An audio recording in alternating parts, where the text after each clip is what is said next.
ETF index mutual funds నేర్చుకుని stock మార్కెట్లో రాణించాలనుకుంటున్నారా? వెంటనే ఈ నెంబర్కి కాల్ చేయండి. నమస్తే, welcome back to Suman TV. Present మనతో పాటు ఉన్నారు 100x Vasu, modern mind motivator, modern mind happiness coach. నమస్తే అండి. నమస్తే నవీన గారు. వాసు గారు, థింకింగ్ గురించి మాట్లాడుకుంటే ఆలోచన చాలా మంది నెగిటివ్ పాజిటివ్ రెండు ఉన్నాయి కదా. పాజిటివ్ కంటే ఎక్కువ నెగిటివ్ ఆలోచిస్తూ ఉంటారు కొంతమంది. దానివల్ల దిగిపోవడమే కానీ పైకి ఎక్కడం అనేది ఉండదు. ఎందుకు ఈ నెగిటివ్ థాట్స్ అనేవి క్రమేపా ఆ మనసులో ఆ మైండ్ లో వస్తూ ఉంటాయి. పాజిటివ్ పక్కన పెడితే ఒక మూవీ చూసినా, ఒక ఫ్యామిలీ మెంబర్స్ తో ఉన్నా కూడా, ఒక మంచి ప్రోగ్రామ్ కి వెళ్ళినా కూడా పాజిటివ్ గా కాకుండా నెగిటివ్ ఎక్కువ ఆలోచిస్తూ ఉంటారు. ఎందుకు వస్తూ ఉంటాయి అంటారు అలాంటివన్నీ? బేసిక్ గా చెప్పాలంటే దీనికి యూనివర్సల్ ఆన్సర్ ఏంటంటే, మీకు ఓషో తెలుసు కదా, పేరు విన్నారు కదా? ఓషో రమణ మహర్షి పేరు విన్నారు కదా? లేదండి, అది వినలేదు. Okay, Swami Vivekananda. Yeah. Okay, అయితే టాప్ మోస్ట్ పీపుల్ మన సనాతన ధర్మం కానివచ్చు, సైకాలజిస్టులు కానివచ్చు, వీళ్ళు చెప్పేది ఏంటంటే positive thoughts, negative thoughts daily మనకి 60-70,000 థాట్స్ వస్తాయి ఎవ్రీడే 60-70,000. అసలు ఇన్ని థాట్లు వస్తాయని మనకే డౌట్ అనిపిస్తుంది. 60,000-70,000 మినిమం. అయితే ఒక మనిషి హ్యూమన్ బీయింగ్ ప్రకారం, as per NLP, as per psychology ప్రకారం 50,000, ఒక 55,000 నెగిటివ్ పాస్ట్ గురించి ఆలోచిస్తారు.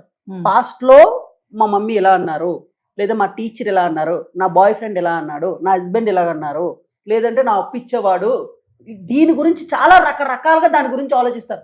గతంలో జరిగే ప్యాచ్లు ఉంటాయి కదా, దాన్ని పొడుస్తూ ఉంటారు. ఆ సినిమాని వేసుకొని చూస్తారు.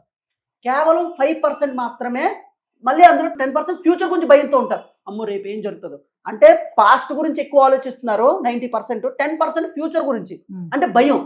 మధ్యలో మిస్ అయింది ఏంటి? ప్రజెంట్. అయితే మనకి నెగిటివ్ థాట్లు పోవాలి, ఎప్పుడు ప్రజెంట్ హ్యాపీనెస్గా ఉండాలంటే నువ్వు ఎప్పుడు ప్రజెంట్లో ఉండాలి. ఏంటండి? ప్రజెంట్లో ఉండాలి. ప్రజెంట్ని ప్రెజెన్స్ చేస్తూ ఉండాలి. దీనికి నేను ఏం చెప్తానంటే మైండ్ ఫుల్ యాక్షన్ అంటాను, మైండ్ ఫుల్ ప్రెజెన్స్ అంటాను. మీరు మైండ్ ఫుల్ మెడిటేషన్ వినే ఉంటారు. ఇప్పుడు చాలా మంది మెడిటేషన్ చేస్తే నాకు ప్రశాంతంగా ఉంది అంటారు. అవునా?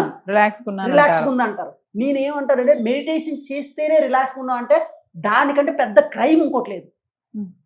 నిజంగా చెప్తున్నాను.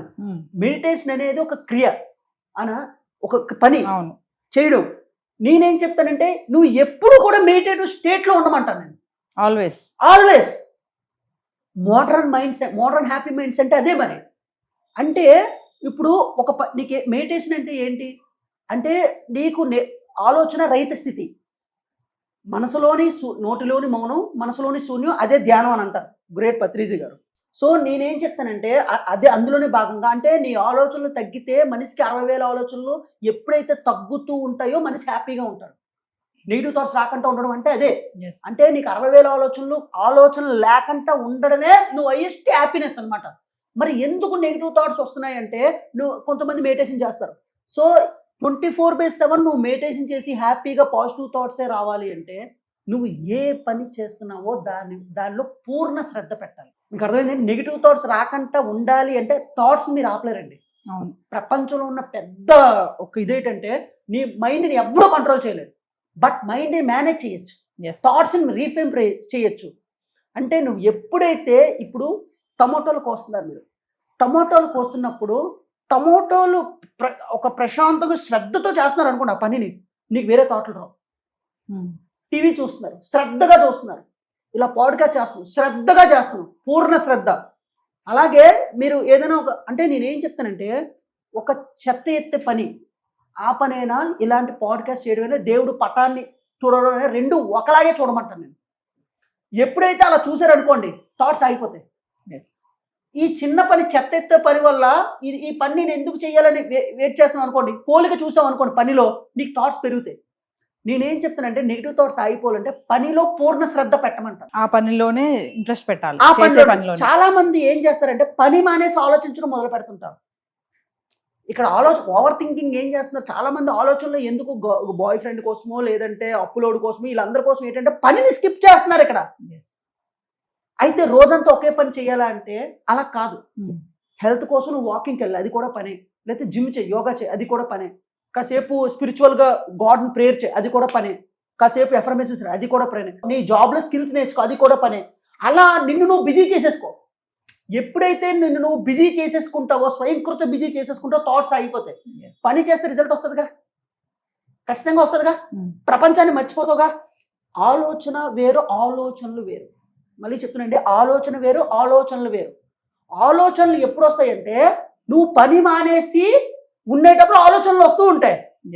సో మనిషి ఎప్పుడైతే ఆలోచనల మీద తీసేసి కేవలం ఒక ఆలోచన మీద పని చేస్తుంటే ఆలోచనలు అయిపోతాయి. అంటే ఖాళీగా ఉండడం వల్లే నెగిటివ్ థాట్స్ వస్తాయి. 100%. చాలా మంది బ్యాడ్ హ్యాబిట్స్ ఎప్పుడు వస్తాయి తెలుసండి? నువ్వు ఖాళీగా ఉండేటప్పుడు బ్యాడ్ హ్యాబిట్స్ గుర్తొస్తాయి, బిజీ ఉండేటప్పుడు గుర్తురావు. ప్రపంచంలో హైయెస్ట్ హ్యాపీయెస్ట్ పీపుల్ ఏంటంటే పని చేయాలి, పనిలో నిమగ్నం అయిపోవడం. మరి ఆ పని ఎలా చేయాలి? ఆలోచనలు తగ్గాలంటే పనిని పోల్చొద్దు. కాఫీ పెట్టడాన్ని ఎంత శ్రద్ధగా పెడతావో ఐఏఎస్ ప్రిపేర్ అవ్వడం, లేదంటే బిజినెస్ చేయడం, ఏదైనా అదే శ్రద్ధను మార్చొద్దు. అప్పుడు నీ మనసు ఏంటి? ప్రతి పనిలోనే అటాచ్ అవుతుంది. అలాగే ఈ నెక్స్ట్ ఈ పని అయిపోయింది, ఇంకో పనికి అటాచ్ అవుతుంది. అక్కడ మనసు నీ కంట్రోల్లోకి వస్తుందా లేదా? ఫస్ట్ నీ మనసు నీ కంట్రోల్లోకి వస్తుంది. ప్రతి పనిని శ్రద్ధగా చేయమన్నానండి. ఈ పని అయిపోయిన తర్వాత ఇంకేదో పని ఉంది నీకు, ఆ పనిని కూడా శ్రద్ధగా చేస్తున్నావు అంటే నీ మనసు నీ దగ్గరికి వస్తుంది కదా. మళ్ళీ ఆ పని నుంచి డిటాచ్ అవుతుంది, మళ్ళీ ఇంకో పని మీద పెడుతున్నావు. మనసు ఎక్కడికి వెళ్ళట్లేదు కదా.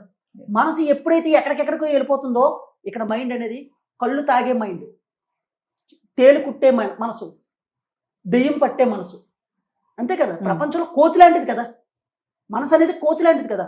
ఆ కోతి ఏంటి? ఇప్పుడు మన మనసు ఎలా ఉంటుంది? కళ్ళు తాగే మనసు ఎలా ఉంటుంది?